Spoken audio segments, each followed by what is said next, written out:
Hello everyone, आज की class में हम डिस्कस करेंगे the globe and the map. Our first topic is the globe.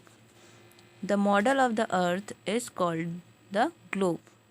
Earth का जो मॉडल होता है उसको हम ग्लोब बोलते हैं। और इसकी नीड क्यों होती है? इसकी नीड इसलिए होती है क्योंकि हम अर्थ के सभी प्लेसेस पे जाकर उसके बारे में इंफॉर्मेशन और उसके बारे में स्टडी नहीं कर सकते।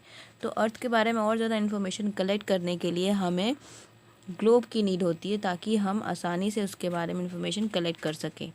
ग्लोब जो है वो हमें सभी चीज़ों को, अर्थ के बारे में सभी चीज़ों को सिंपल और एक्यूरेट तरीके से हमें शो करता है। इसके अलावा ये हमें कौन सी जगह पे लैंड सरफेस है, कहाँ पर वाटर सरफेसेस हैं, इसके बारे में भी हमें इंफॉर्मेशन देता है। इसके अलावा जो ग्लोब है वो जो कॉन्टिनेंट एंड ओशंस हैं वो करेक्ट शेप एंड साइज़ और लोकेशन, इनके बारे में हमें ये इन्फॉर्मेशन बताता है। इसके अलावा जो ग्लोब है इसकी कुछ लिमिटेशंस भी हैं। A large globe is difficult to carry. जो लार्ज ग्लोब होता है, क्योंकि ग्लोब जो होता है वो बहुत बड़ा होता है, तो इसकी वजह से इसको हम कैरी करके एक जगह से दूसरी जगह ले जाने में इसमें थोड़ा प्रॉब्लम होती है, तो इसकी लिमिटेशंस है। Second is it can not be fold. इसको हम फोल्ड नहीं कर सकते कि फ़ोल्ड किया और अपने पर्स में या अपने बैग में कैरी कर लिया, इसको हम फोल्ड नहीं कर सकते, तो ये इसकी एक लिमिटेशन है। इसके अलावा ये जो थर्ड लिमिटेशन है वो क्या है? थर्ड लिमिटेशन है जब हम किसी स्मॉलर अर्थ के किसी स्मॉलर पार्ट के बारे में हम जब डिस्कस या इन्फॉर्मेशन कलेक्ट करते हैं, तो जो ग्लोब है उसमें हमारी ये हेल्प नहीं कर पाता, क्योंकि जो ग्लोब है वो जब हम किसी बड़ी चीज़ के बारे में, किसी बड़े ग्रेट डिटेल के बारे में जब हमें पता करना होता है, तब हम ग्लोब का यूज़ करते हैं, तो यहाँ पे ये हमें यूज़फुल नहीं होता। Fourth one is we can see only one side of the earth at one time. हम एक टाइम पे अर्थ का सिर्फ फ्रंट फेस ही देख सकते हैं। इसके जब हमें इसका बैक फेस देखना होता है तो हमें इसे रोटेट करना पड़ता है, तो ये इसकी एक लिमिटेशंस है। Our next topic is the map.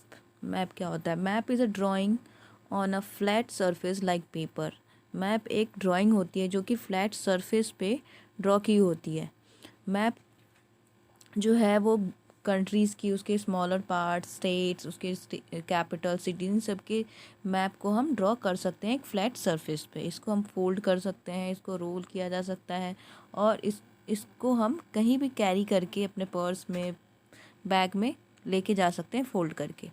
और they can be included in a book, और ये हमारे बुक में भी इंक्लूड होता है। जो सोशल स्टडी की बुक होती है उसके अंदर भी मैप की जो वो पिक्चर्स होती है वो दी हुई होती है।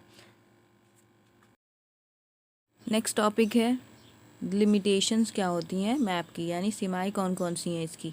जो मैप है ये एक्यूरेट नहीं होता है ग्लोब की तरह, और इसकी जो साइज और शेप है वो कर्व शेप में नहीं होता। ये फ्लैट शेप में होता है, तो ये फ्लैट सरफेस पे ही अर्थ के कर्व शेप को भी दिखाता है, जो एक्यूरेट नहीं हो पाता।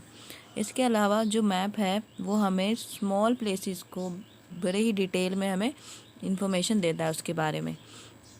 मैप में हम अपने हाउसेस, अपने स्कूल, अपने आसपास की जगह, इन सभी को हम ड्रॉ कर सकते हैं, मैप में शो कर सकते हैं। But it is not possible, but ये पॉसिबल नहीं है किसमें? ग्लोब में। ग्लोब में हम ऐसा नहीं कर सकते, छोटी छोटी चीज़ों को हम ग्लोब में शो नहीं कर सकते। बट अगर हम ग्लोब और मैप को एक साथ यूज़ करें तो ये अर्थ के बिल्कुल एक्चुअल और डिटेल पिक्चर हमें शो करता है, अगर हम दोनों को एक साथ यूज़ करें। एक स्पेशल तरह की बुक होती है जिसमें सभी तरह के मैप होते हैं।